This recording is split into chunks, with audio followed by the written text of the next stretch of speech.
ഇപ്പൊ നിൽക്കുന്നത് ഈ ദുരന്തം ഉണ്ടായപ്പോൾ പിന്നീടുള്ള രക്ഷാപ്രവർത്തനത്തിന് വേണ്ടി ഇങ്ങോട്ടേക്ക് ഇടിച്ചിറക്കി JCBക്കൊക്കെ ഇറങ്ങാൻ വേണ്ടി ഹിറ്റാച്ചിക്ക് ഇറങ്ങാൻ വേണ്ടി ഇടിച്ചിറക്കി ഉണ്ടാക്കിയ റോഡാണ്. ഞാൻ ഇവിടെ നിൽക്കാൻ കാരണം ഈ ഒരു കാഴ്ച കാണിച്ചു തരാൻ. അത് അങ്ങോട്ടേക്ക് അവിടെ ആ ഒരു മുട്ടക്കുന്ന് കണ്ടോ, അത്രയും അതിന്റെ മുകളിൽ ഒരു രക്ഷാപ്രവർത്തനം നിൽക്കുന്നുണ്ട്, തിരച്ചിലിനെത്തിയ ഒരാള്. അതായത് അത്രയും ഉയരത്തിൽ വെള്ളം അടിച്ച് പൊങ്ങിയാണ് പോയിരിക്കുന്നത്. അതൊരു തേയില ഒക്കെ ഉണ്ടായിരുന്ന ഒരു മലയാണെന്നാണ് മനസ്സിലാക്കുന്നത്. അത്രയും ഉയരത്തിലാണ് ഇവിടുന്ന് വെള്ളം ഇടിച്ചു കുത്തിപ്പാഞ്ഞു. ഇപ്പൊ ഇവിടെ തന്നെ ഓട്ടോറിക്ഷയുടെയും വീട്ടിലെ ഗ്യാസ് കുറ്റിയും ഇതൊക്കെ ഇവിടെ ഇങ്ങനെ ചറപറ എന്ന് കിടക്കുന്നുണ്ട്. അപ്പൊ ഇത്രയും വീതിയിൽ ഇത്രയും ഉയരത്തിൽ മണ്ണെടുത്ത് അല്ലെങ്കിൽ കല്ലും മരങ്ങളും ഒക്കെ എടുത്താണ് ഈ പുഴ ഒഴുകിയതെന്ന് പറയുന്നത്. അങ്ങോട്ടേക്ക് ആ വീടുകളൊക്കെ കണ്ടോ, 2 നില വീട്, നമ്മൾ അപ്പുറത്തെ സൈഡിൽ നിന്ന് കണ്ട ഒരു വീടാണ് ആ അറ്റത്തുള്ളത്. അപ്പോൾ ഇത്രയും വീടുകളൊക്കെ നിലംപരിശാക്കിക്കൊണ്ടാണ് പോയത്. ഞാൻ ഈ വഴി ഇത് അപ്പുറത്തെ സാഹചര്യത്തിൽ പെട്ടെന്ന് ഇടിച്ചു നിരത്തി രക്ഷാദൗത്യത്തിന് വേണ്ടി ഉണ്ടാക്കിയതാണ്. ഇപ്പൊ ഇവിടുന്ന് അങ്ങനെ കുറച്ച് രക്ഷാപ്രവർത്തകരൊക്കെ ഉണ്ട്. അങ്ങനെ ഒരു തെരച്ചിൽ കാര്യമായിട്ടില്ല, എന്തെങ്കിലുമൊക്കെ ഉണ്ടോ എന്ന് പരിശോധിച്ച് മുന്നോട്ട് പോവുക എന്നതാണ്. ഞാൻ ഒന്നുകൂടി പറയുകയാണ്, ഇത് കൃത്യമായി ഇപ്പോൾ ഫയർഫോഴ്സിന്റെയും അല്ലെങ്കിൽ നമ്മുടെ ഔദ്യോഗിക സേനാ വിഭാഗങ്ങളുടെ ആരുടെയെങ്കിലും ഒക്കെ ഉയർന്ന ഉദ്യോഗസ്ഥരുടെ നേതൃത്വത്തിൽ ഈ രക്ഷാപ്രവർത്തകരെ ഓരോ സംഘങ്ങളായി തിരിച്ചാണ് ഇപ്പോൾ തെരച്ചിലൊക്കെ. ഇപ്പൊ ആ അറ്റത്ത് അവിടെ ഹിറ്റാച്ചി ഉണ്ട്, തെരച്ചിൽ മണ്ണ് മാറ്റുന്നുണ്ട് വീടുകളുടെ സമീപം. അപ്പോൾ ഏതെങ്കിലും രീതിയിൽ ആളുകൾക്ക് ഞാൻ പറയല്ലോ, നമ്മൾ എന്തൊക്കെ പറഞ്ഞാലും നഷ്ടപ്പെട്ടവർക്ക് അവരുടെ നഷ്ടപ്പെട്ട ഒരു തെളിവ് പോലെ എന്തെങ്കിലും കിട്ടുക എന്നതൊരു ഒരു പ്രധാനപ്പെട്ട കാര്യമാണ്. ഒരുപക്ഷെ അതുകൊണ്ട് അവരുടെ വേദന ഒരുപക്ഷെ വീണ്ടും ഇരട്ടിക്കായിരിക്കും.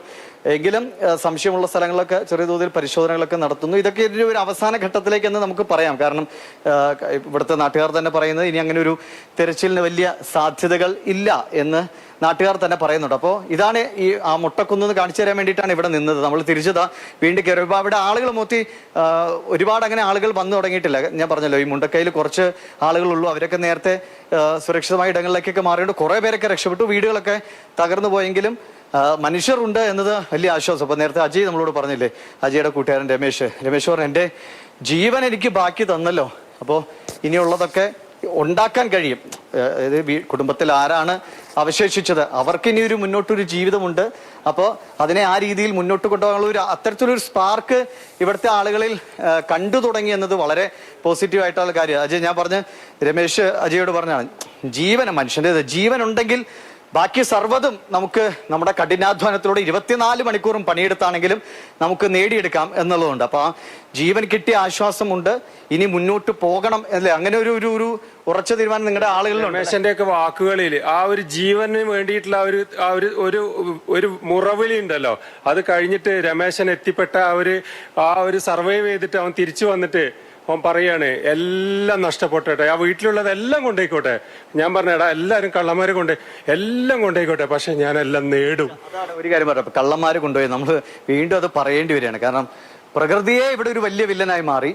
ഈ മനുഷ്യരെല്ലാം എത്ര വലിയ ദുരന്തങ്ങളുണ്ടായി, അതിലും വലിയ ദുരന്തമായി ചില മനുഷ്യരെങ്കിലും മാറി എന്ന സങ്കടമാണ് ഇപ്പൊ അജയ് പങ്കുവെച്ചത്. അതായത് അവശേഷിക്കുന്ന എന്തെങ്കിലുമൊക്കെ ഉണ്ട്. ഇപ്പൊ അവർക്ക് അടുത്തൊരു സ്ഥലത്തേക്ക് അവർക്ക് മാറി താമസിക്കാൻ എന്തെങ്കിലുമൊക്കെ വീട്ടിൽ അവരുടെ സ്വത്തുവകൾ അവശേഷിച്ചിരുന്നെങ്കിൽ അതെങ്കിലും അവർക്കൊരു ചെറിയ അടിത്തറയെങ്കിലും ഉണ്ടാക്കാൻ കഴിയുന്നു. ഇപ്പൊ സ്വർണമോ അല്ലെങ്കിൽ ചെറിയ തോതിൽ പണമോ ഒക്കെ ഉണ്ടായിരുന്നു. പക്ഷെ ഈ ഒരു സാഹചര്യം മുതലാക്കിക്കൊണ്ട് കുറെ ആളുകളെങ്കിലും അത്തരം പ്രവർത്തികൾ ചെയ്തു എന്നത് വലിയ സങ്കടവും സത്യം ഒരു ദേഷ്യവും ഉണ്ടാക്കുന്ന കാര്യമാണ്. നമ്മൾ ഇങ്ങനെ ഒരു ദുരന്താവസ്ഥയിൽ പോലും അതിന് തയ്യാറാകുന്ന മനുഷ്യരുണ്ടല്ലോ എന്ന സങ്കടമാണ്. പക്ഷെ അത് ഒരു ഭാഗമാണെങ്കിൽ മറുഭാഗത്ത് ഒരു ലാഭേച്ഛയും ഇല്ലാതെ അവരവരുടെ സാധാ ദിവസവും ജോലിക്ക് പോയാൽ മാത്രം ജീവിക്കാൻ കഴിയുന്ന ആളുകൾ വരെയുണ്ട്. അവരൊക്കെ ഇവിടെ ഇത്രയും ദിവസം ഈ രക്ഷാദൗത്യത്തിന് വരുന്നത് ആ മനുഷ്യരുടെ നന്മയാണ്. അപ്പോൾ ആ വലിയ നന്മയ്ക്ക് മുൻപിൽ നമ്മൾ ഈ ചെറിയ തിന്മകൾ തൽക്കാലം മാറ്റിക്കളയാണ്. പക്ഷെ അതും അത്തരക്കാർക്കെതിരെയും അവരെ കണ്ടെത്താനോ അല്ലെങ്കിലൊക്കെ നടപടികൾ വരേണ്ടതാണ്. ഇതല്ല ചെയ്യേണ്ടതെന്ന് അവരെ ഓർമ്മിപ്പിക്കാനെങ്കിലും. കാരണം